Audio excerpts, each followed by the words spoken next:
name is Kristen, and I'm your platform assistant today to help us usher in our sacred space and set the sacred space for our service today. Our theme for this year is Living Everyday Wonder. The month focus is on relationships, and the title of our talk today is The One and Only, given by our wonderful spiritual director, Charlene Banks. We're so glad that you joined us today. Please feel free to add to the chat or the comments any prayer requests or celebrations that you have that you'd like to include later in our service. And as we provide our community form of prayer called the Spiritual Mind Treatment. Now it is time to settle into our opening of sacred space and our meditation. So I invite you to make your area more quiet, more personal, more calm, get comfortable, get all your needs met, and just relax and enjoy.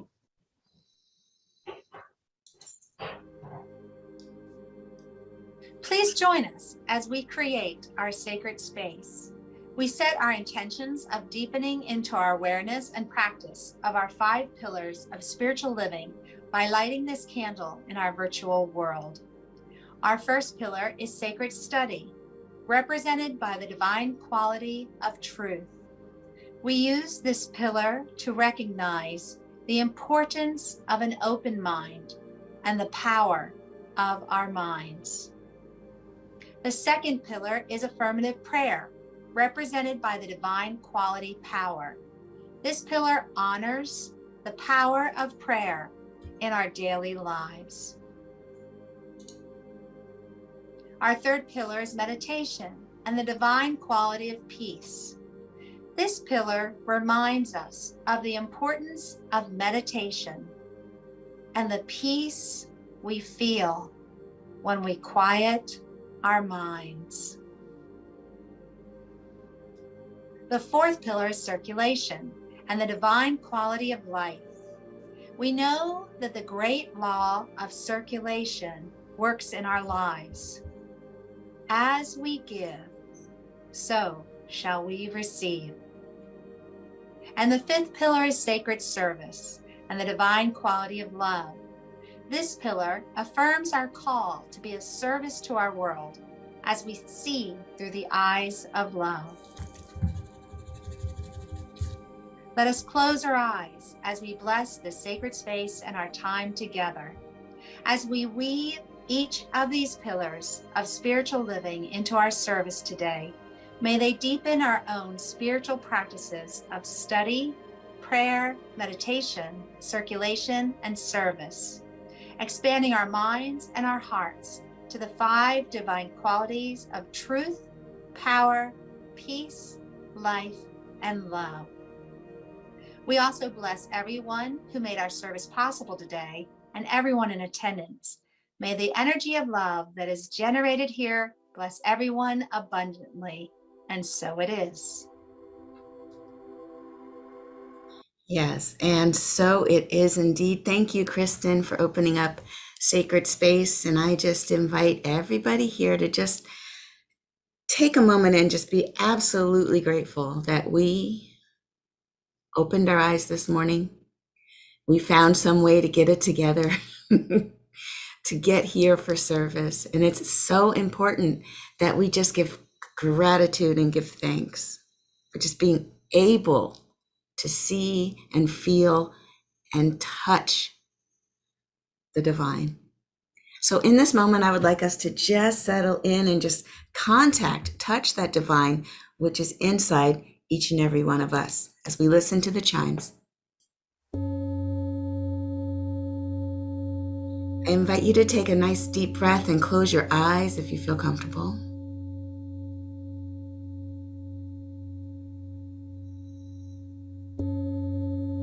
Allowing that sense of gratitude to wash over ourselves.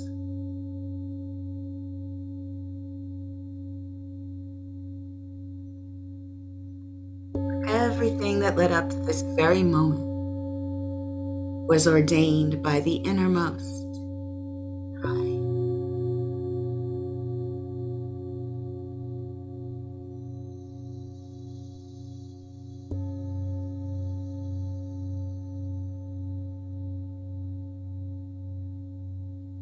We allow our breath to move us deeper into the center of our being.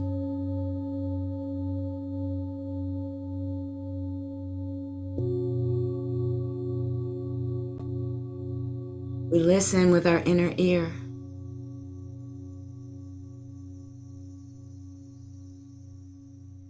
We observe with our inner eye.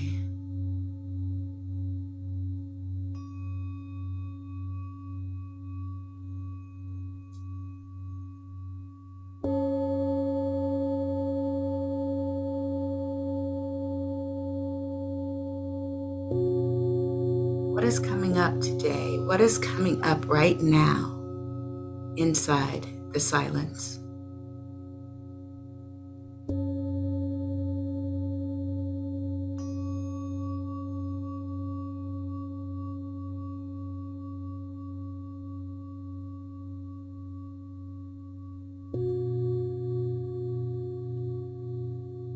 Are there any questions that you're asking yourself?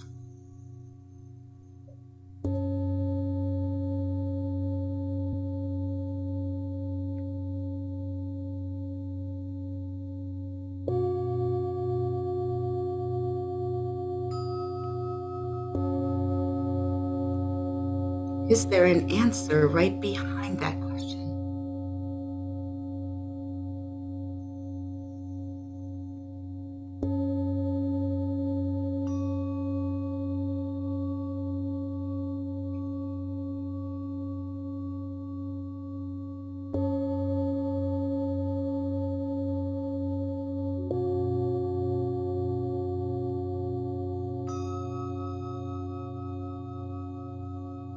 Allowing our breath to continue to anchor our awareness. Listening with our inner ear to the answers that come.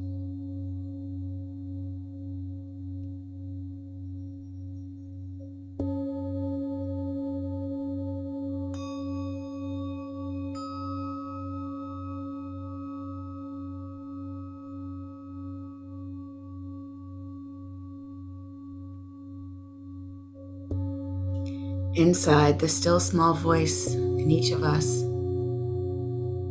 quietly whispers and sometimes proclaims loudly, "All is well.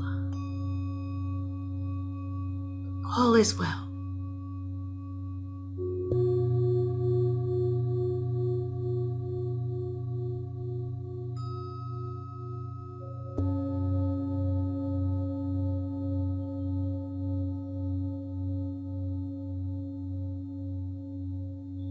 Everything is unfolding perfectly according to our higher divine plan that we have for ourselves.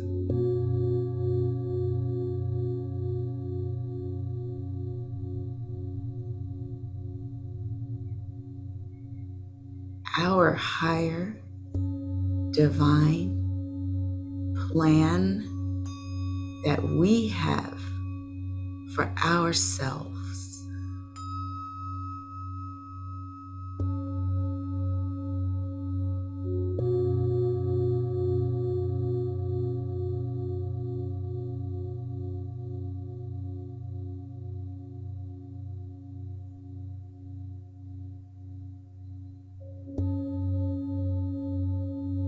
There is wisdom within us. Our higher self is wise beyond belief. It is powerful. It is all-knowing because it is one with the all-knowing power and presence that is life itself.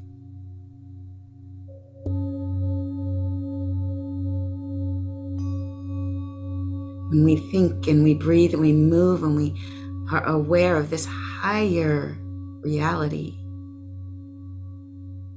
our word is as powerful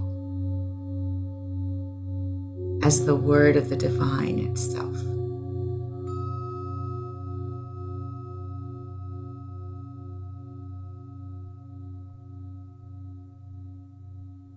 So what do we speak into our existence today? What is our higher self saying to us? What answers are we now aware of? Just let that permeate your entire being. Know that this is your truth.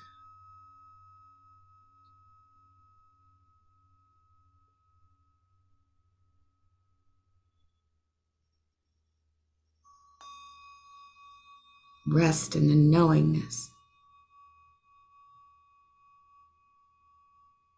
We are divine expressions of the One.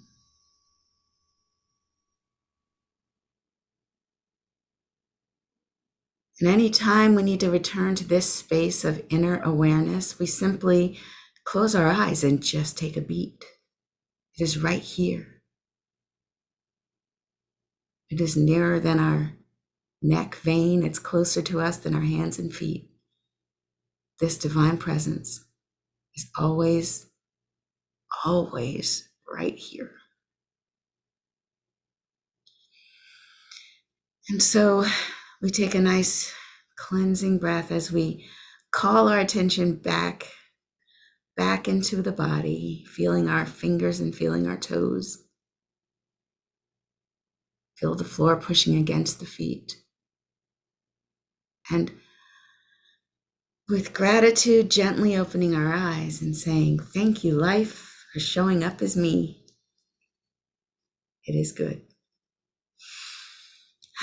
Let's listen to Leah.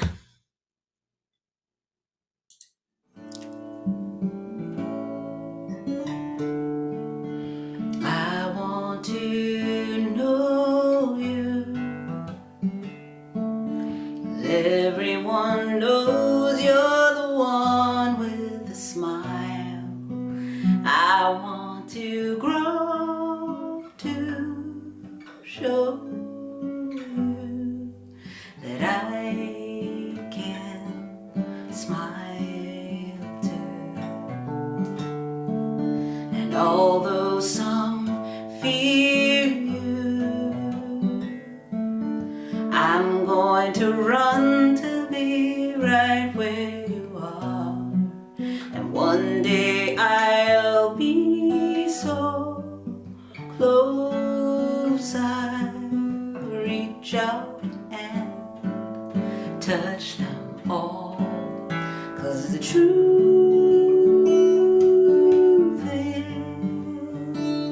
is plain as the light is, with the sun shining over my head.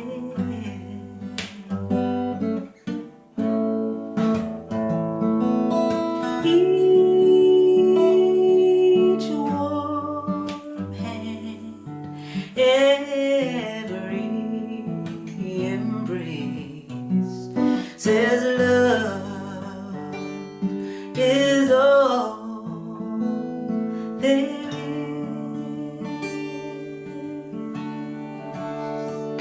Now I want to live, and I want to give. I want to learn just what this is. This flame in my heart, some call a soul. It's just a spark. Love is the whole fire, and the truth is plain as the light is, with the sun shining over our heads.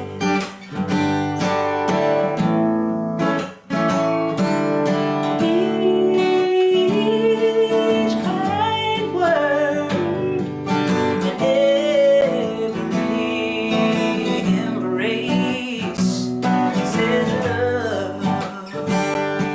is all there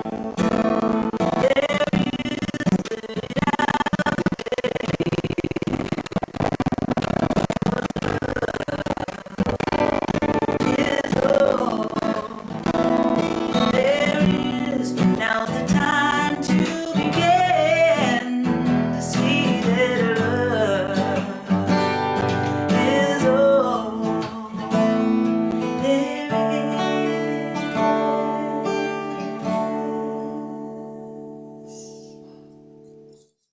Yes, love is all there is. Thank you, Leah. Oh man, she's so talented. Wouldn't you agree? So good. All right, let me get it together. I guess I got to do the talk now, huh? Listen, it's been 4 wonderful weeks talking about relationships. So we started out with the relationship with ourselves, because for goodness sakes, what relationships could we have with other people if we had a horrible relationship with ourselves? And then we moved into us and other people, us and society, ourselves and nature. And then we come right on back to the final topic of today, which is, the title's kind of weird, right? It's hold on. I know what it is, because they wrote it for me and I read it and I know what it is. I memorized it. It is, well, it used to be The Only Relationship is God. And now the title is slightly different, right? It's called The One and Only. And it's fine, because that's all the same point. The one and only.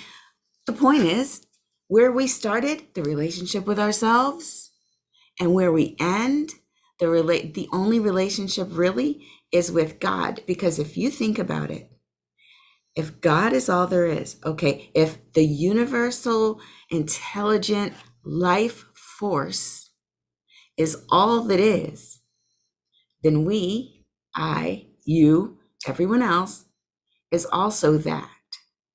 And so when I started the whole month with the relationship with the self, it's really, well, the self is God. So you only have the relationship with spirit. And it's kind of, it's nebulous. I get it. I'm going to break it down because that's what I do. So if you think about this, in fact, I love a good myth. And what would be, what would be better, right, than to start it with a great myth? I know last week I gave us a new idea about the myth of creation. Let me tell you another one. This will help set the scene. Hold up. 1 minute. The Upanishads. Here, I'm going to tell you exactly. According to an old Hindu legend, there was a time when all human beings were gods, but they abused their divinity. So Brahma, the chief god, decided to take the divinity away from them and to hide it somewhere because they couldn't handle it, right? Humans, you're behaving badly. I'm going to take your divinity. I'm going to hide it from you. And so Brahma decided, I'm going to take it. I'm going to hide it from you where you're never going to find it. So he called the council of the gods and he said, help me decide where to hide the divinity of the humans. Let's bury it deep on the earth, said the gods. But Brahma answered, nah, humans will dig into the earth and find it. Some gods suggested, let's sink it into the deepest ocean.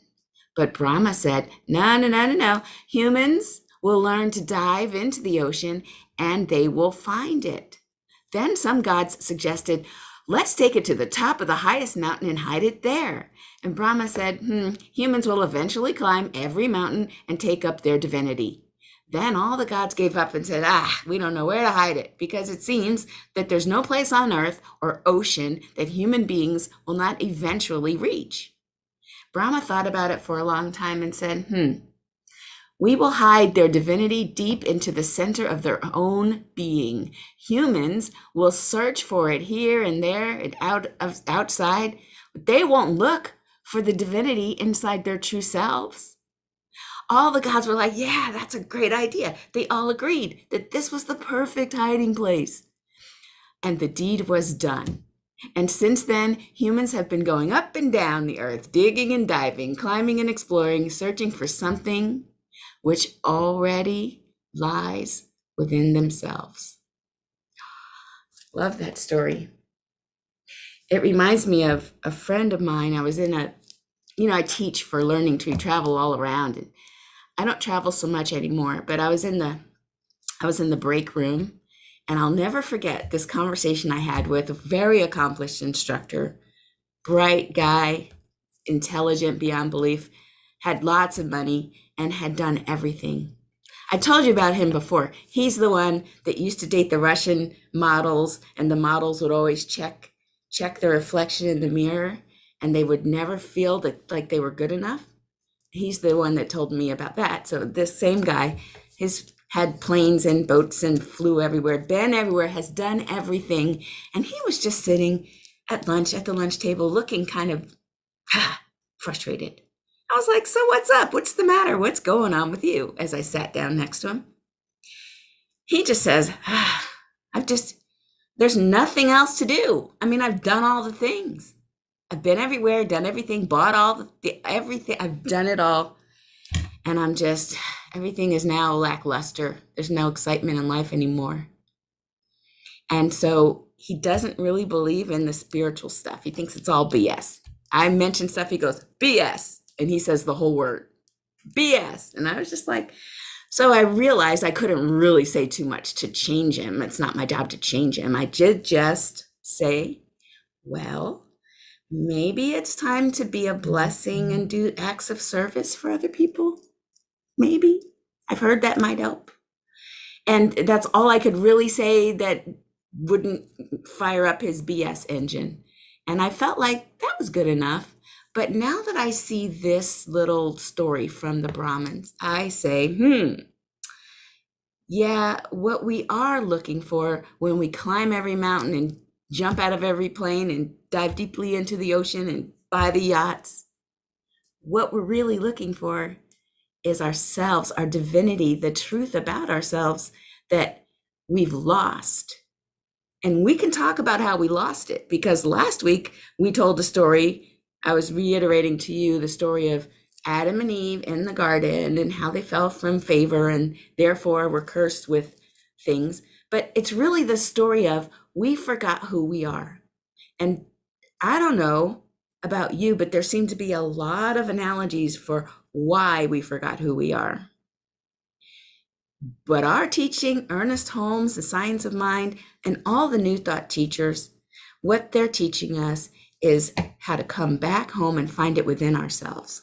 And that part of the problem is looking outside ourselves, trying to find what it is, who we are, how to feel.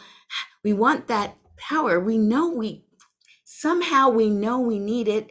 We just don't realize where it is. And what perfect place to hide it?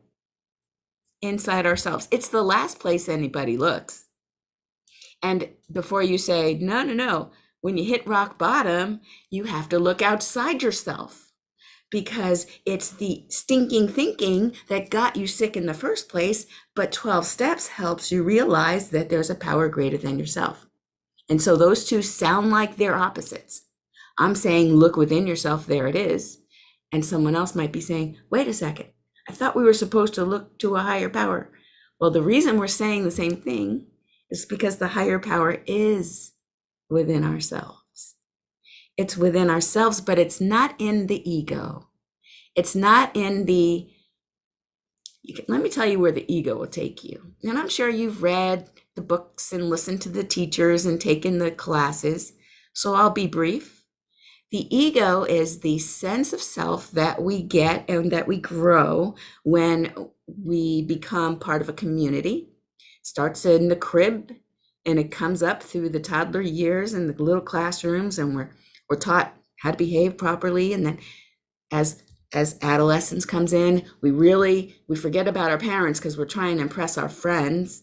And it just becomes a big show. How can I act so that I can receive the attention and the love and the belonging that I so yearn for?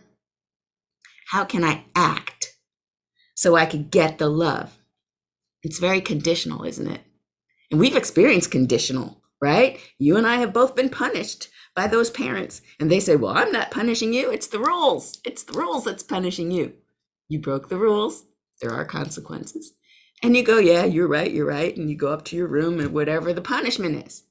We are trained to be conditionally loved.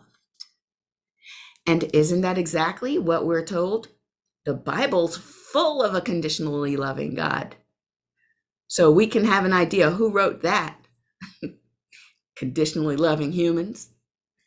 Our anthropomorphization of the deity, projecting our humanness onto the divine, and then turning around and then feeling punished by this so-called male God with a beard who lives in the sky who's going to crack down thunder and kill us because what? You stepped on a crack or something similarly crazy. I mean, not to diminish the teachings from the years, but when you're taking spiritual classes, when you're learning who you really are, you start to peel away the false beliefs and come to the nugget, the gold nugget in between, inside at the core, which is that you are divine.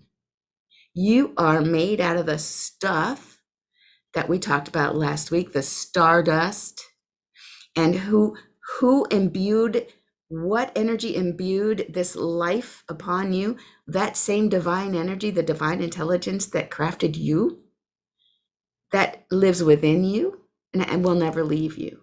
It is what we realize when we hit that rock bottom. And when we realize, I can no longer go on this way, living my life to try to get something, to try to, chasing thrills and getting addicted to things and looking for approval and feeling separate, but pretending not to be separate. And so creating these crazy behaviors that make me feel more separate. When we let all that go, we hit that rock bottom and we surrender. What we're surrendering is the ego.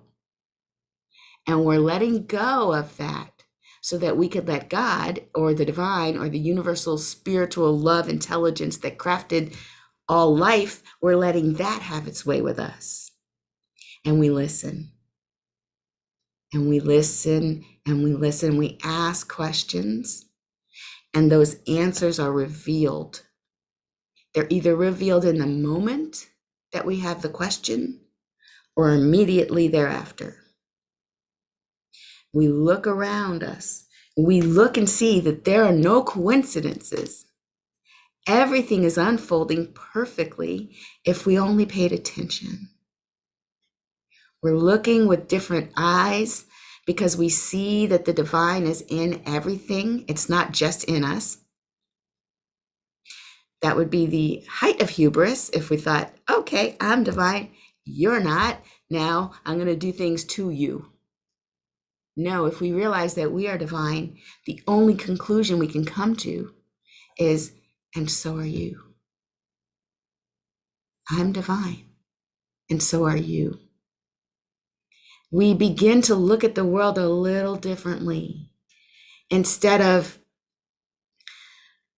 casting people out of the love that we have in our hearts,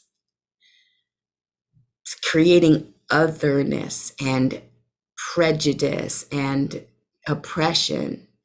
What we do when we see something, even if we don't agree with it, we find a way to love the core of the person that they might not even be aware of their goodness. But we know that at the core of every other being is also divine. So there's a little prayer that we can send to them in our minds and in our hearts. And the Buddhists just say namaste. The higher in me recognizes and honors the highest in you. And the part they don't say is, even if you can't see it for yourself, even if you can't see it, I see it.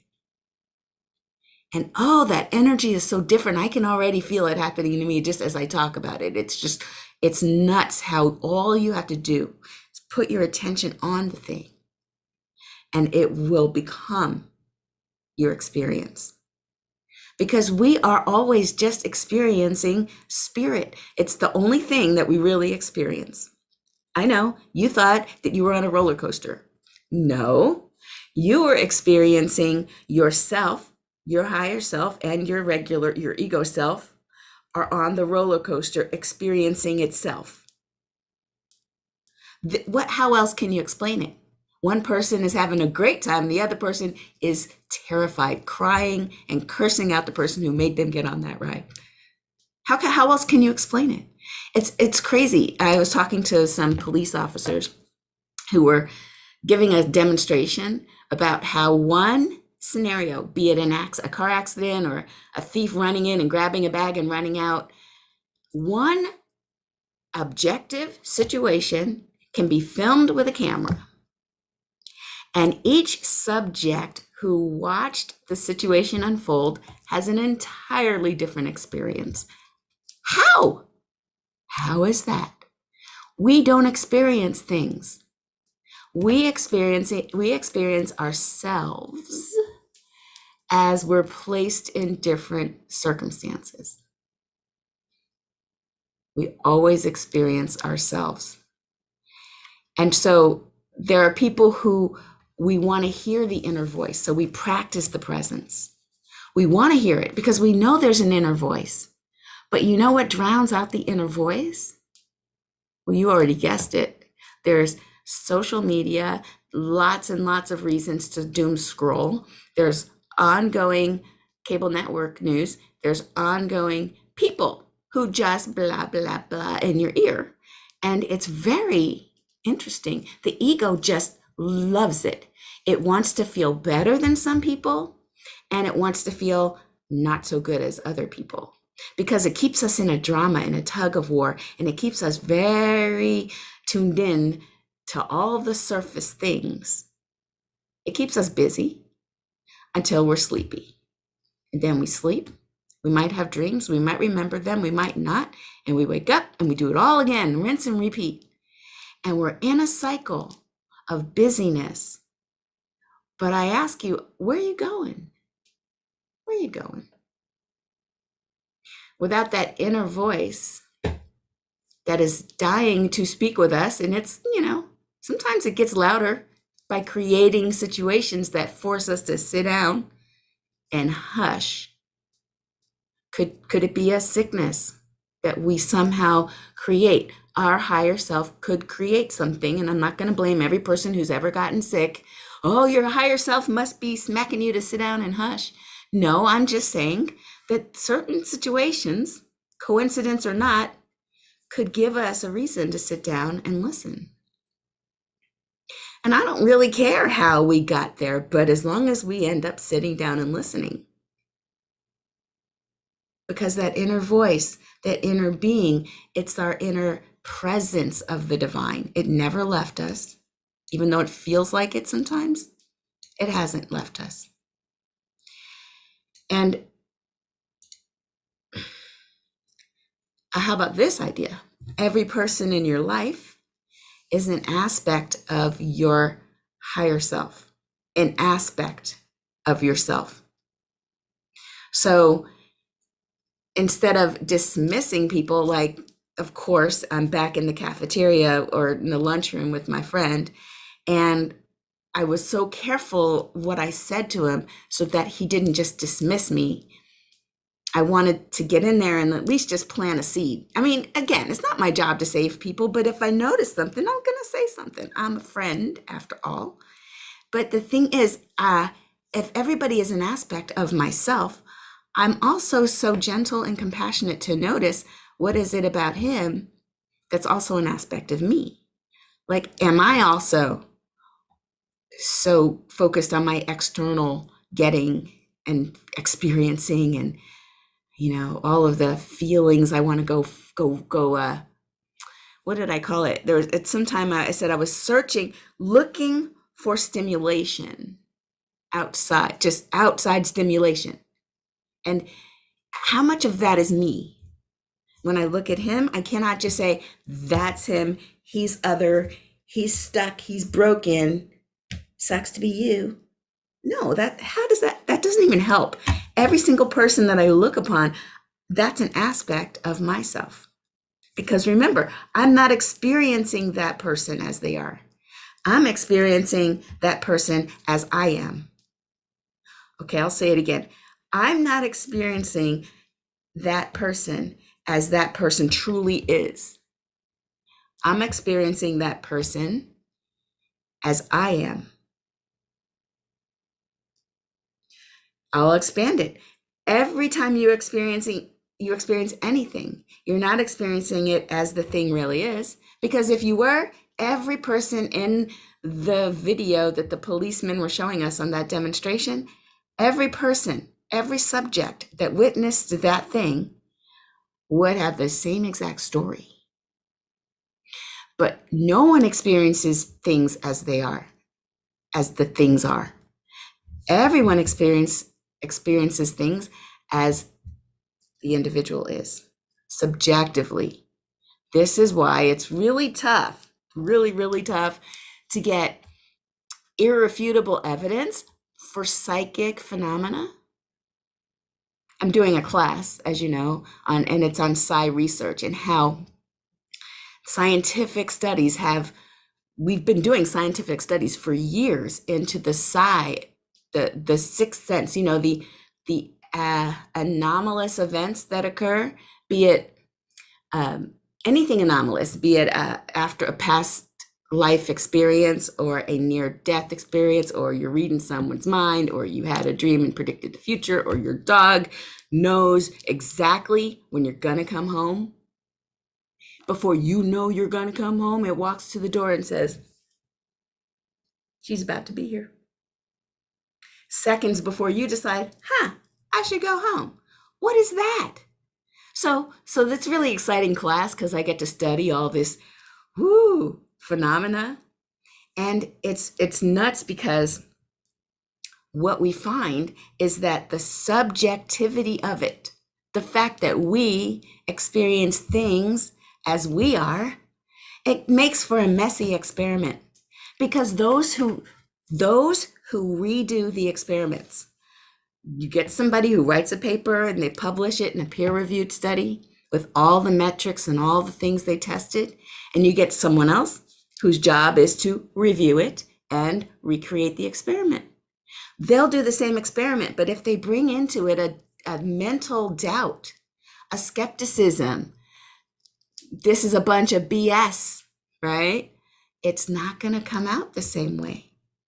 This is the toughest topic to get objective studies on, because what we're talking about is subjectivity itself. How do you get an objective view of subjectivity? Ugh.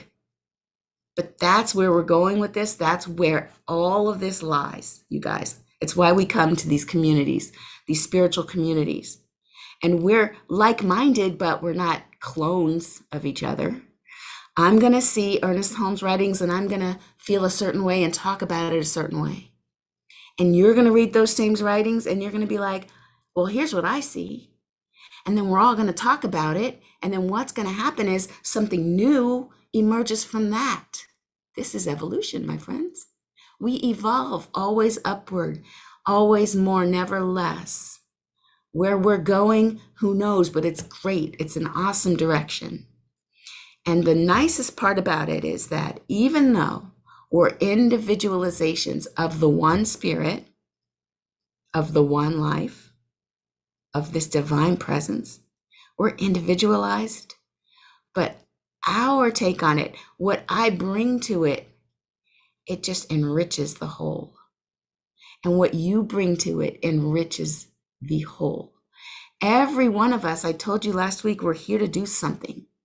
We're here to do something magnificent, not just, you're here to eke by and get going and just make sure you don't make a big mess. That's not why we're here.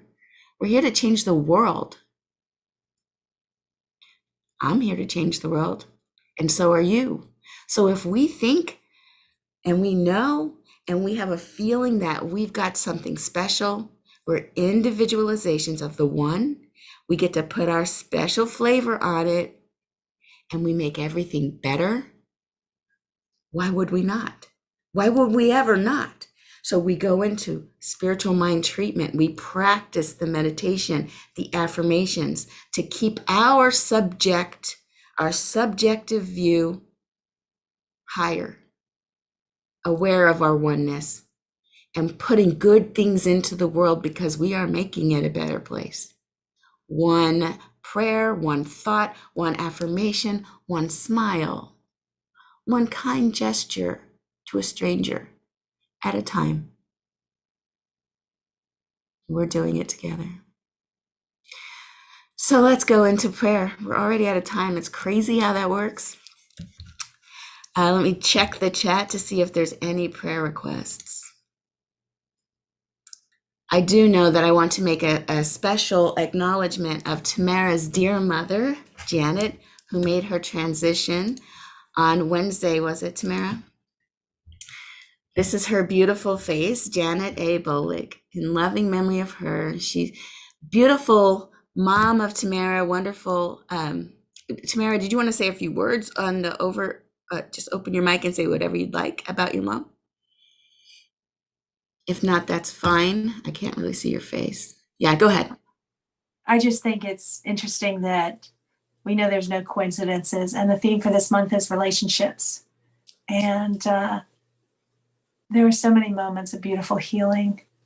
And she had a day where she got to say goodbye to my father and focus on him. Mm-hmm. She had a day when she got to focus on John and Heidi, her grandchildren, and focus on them. And she kept saying to them, have a great life. And then there was a day that I got the last day. It was a week ago today that she focused on me. So it really was a beautiful, beautiful transition and with a lot of healing on relationships.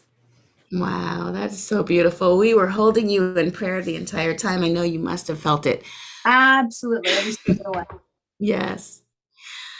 All right, so let's go into prayer as we just say thank you, Spirit. We know that there's only one life moving in and through and around us, having its way with us, and that it is never separate from us. It's always right here. This divine presence is always right where we are. It never could be otherwise. And so as I just know that this is the truth of my nature, I know that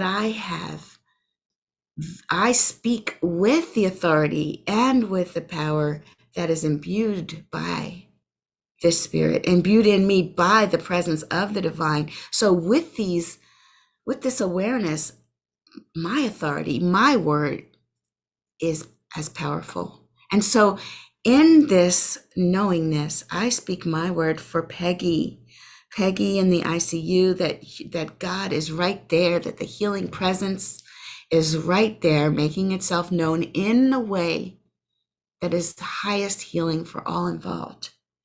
I speak my word for Cootie, who is in physical therapy, and I see Cootie, who is just regaining the mastery over each and every body part, and that his recovery is swift and handled by just hands, minds, and infrastructure that are imbued by the highest intention of the divine itself.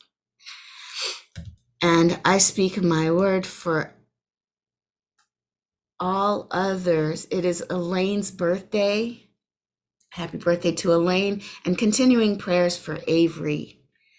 I just know that this community is full of love, it's full of support, it's full of light and life. And we are the fertile grounds where we get to grow in our nature, we get to evolve and become more and more and more magnificent, because Spirit always grows into and beyond. It always goes up, always more, and never less. And so as I speak my word of gratitude for this knowingness, I'm so grateful to be able to witness this and to watch as these healings unfold right in front of my eyes. I simply say, thank you, God. Thank you, life. And so it is. Ashe, ashe. And now we will hear from our Leah.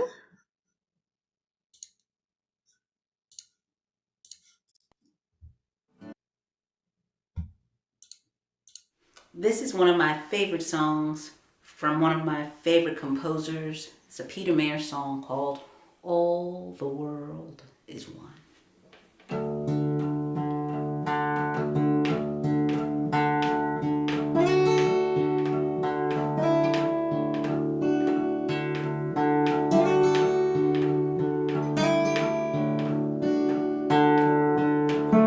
Now you can say that you stand apart and put a fence around your yard. You can build a tall rampart and guard it with a gun, yeah. You could build yourself a moat, burn the bridge and burn the boat. It won't matter that much, you know, because all the world is one. All the world is one.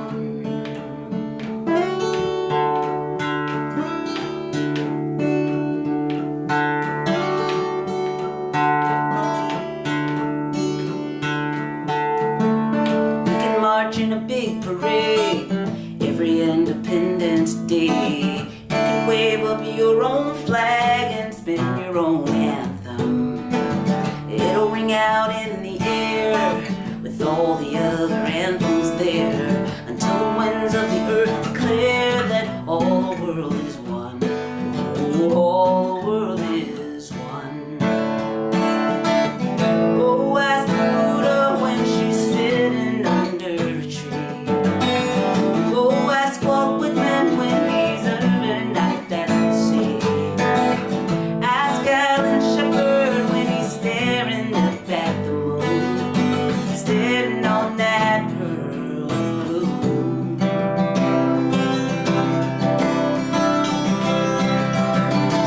Ask an atom in the breath we take. Ask the river by the water banks.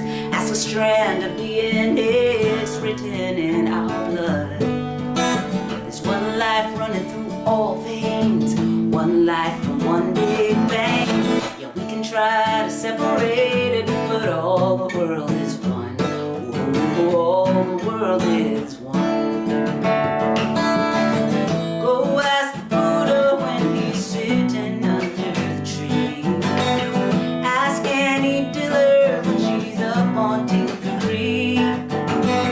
Ask any child when they're staring up at the moon. They're staring at this pearl of blue. Just thinking about how you can take an outbound train and try to make a getaway. You can ride off like John Wayne into the setting sun. But we earthlings, we don't leave town. We just go around and around. And one day we're gonna figure out that all the world is one. Yeah, all the world is one. All the world is one.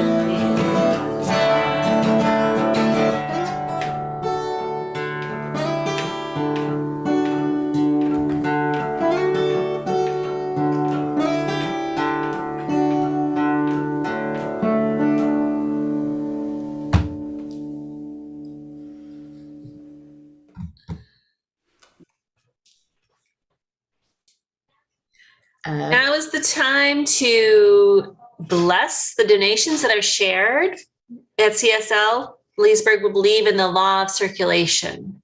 So we are a tithing community. The donations shared with our center bless everyone, those who give and those who receive. Your donation helps our center, our CSL home organization, as well as organizations that support our vision of helping to create a world that works for everyone. If you look at our screen, you'll see there are many ways to give. An easy way to find that, a way that works best for you, is to go to our website, cslleesburg.org, and click the donate button. We thank you for your support, no matter how you are giving. Take that gift physically or mentally and place it over your heart and join us in our affirmation of oneness. The presence of spirit within me blesses everyone I meet, tends to heal everything I touch, brings gladness into the life of everyone I contact. Therefore, I am a blessing to myself, to humankind, and to the day in which I live.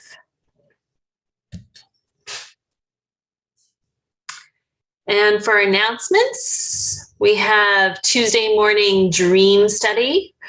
And dream study is a wonderful time where you can come talk about your dreams and find out more about